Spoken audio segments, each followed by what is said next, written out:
Point comes that you're trying to say something which is your personal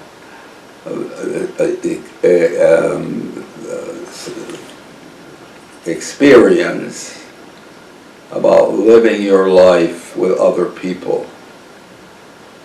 Now, how do you do that? Just by what they tell you, or do you do it some other way that would bring out the best in each person? And Christianity, for instance, is a model of that. With your experience with Jesus Christ in a day-by-day type of living, and that demands a great deal. But the demands of the great demand, yes, of course, Christianity is not an easy religion, or not an easy way of living, but it does open up an absolutely, completely different perspective on reality. So this, here I am, for instance, this little pip, and what am I doing? Not much, it seems. Not much, just sitting around and talking high tone, you know. That's not what it's about. What it's about is giving exchange. And yes, and each experience of coming together as human beings makes a new reality, brand new. See, it's brand new because it's a combination. It's of a synergy. See, it comes out of that. Yeah. Just flows out of that way, and there is your gift to both. Well, in a sense, both to yourself and to the reality itself. I was just saying and lamenting to this doctor how sad I was, and how upset I was to just put up, present myself totally doing nothing in life. I had nothing to offer. It was just time to leave. Boom. He said, listen, here is what you should do right now. He says, remember that you have a gift, that you, even though you feel useless, it's just the opposite, because the other person is looking for somebody to give his life to, some way to give his life to, and you present yourself that way. And that's where you must look. Well, I think that the one gift that Wadhams gave to the church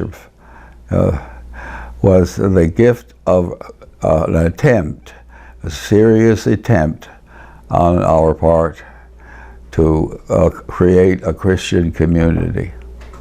In other words, I think it was just not a school, mm-hmm. It was a community, living, learning community. That's what's and that's the key with which we made the application to Middle States. That's what started us in that, or gave us that's where we began to twist the focus. Oh. See, meetings, all this stuff.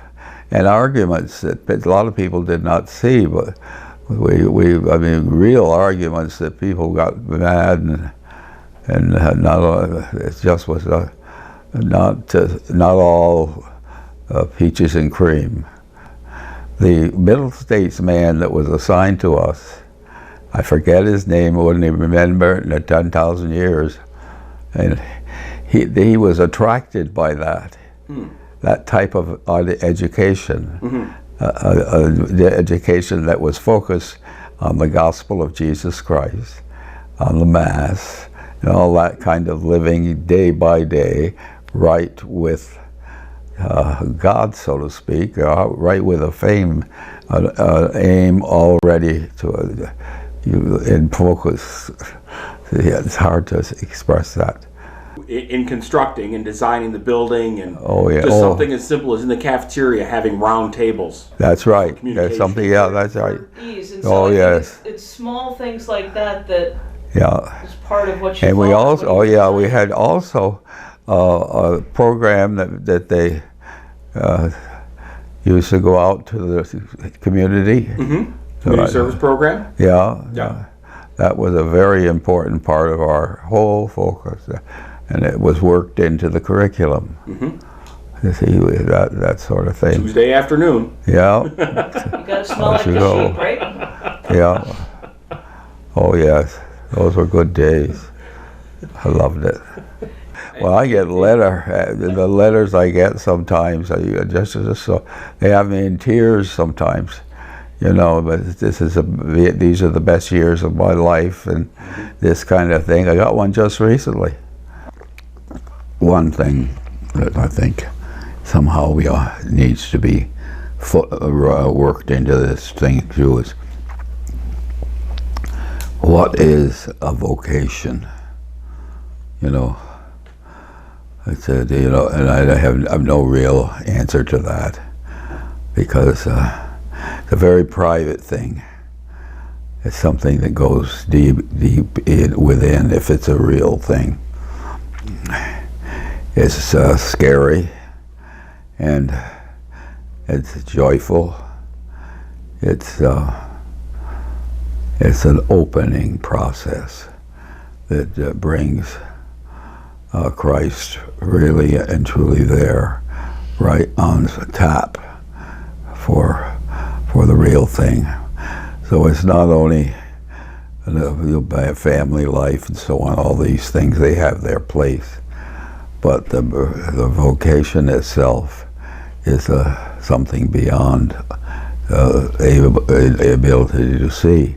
It's what every priest experiences when somebody says, "Why did you become a priest, Father?"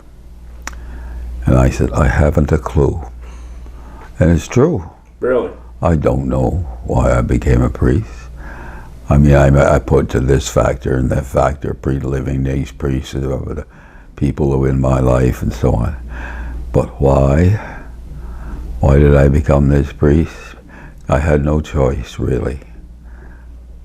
I just had to. It just was there. It's what you find out is there's a piece of you that is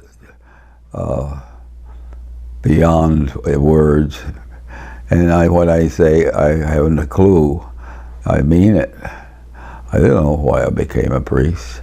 I know that I was happiest when I was serving him in some way.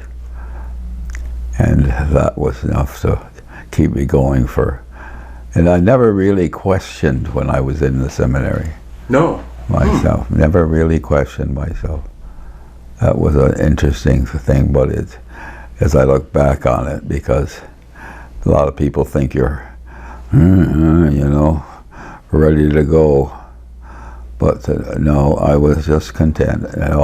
Really very, very just, not discontent. I was just wondered constantly how joyful one can be, really. I still do. Just to tell them here what you end up to being an old man, having with some tremendous people in his life who keep him going, refocusing over and over and over. Kind of fun. They put up with it. We never know. Every day's a surprise. Yeah, that's right. Oh boy, the whole surprise thing. We could have fun with that. That's good. I always say, used to tell the kids, faith, hope, and charity. Surprise! You know, that's a new name for the Holy Spirit. Surprise! And it's a good way of refocusing, for one.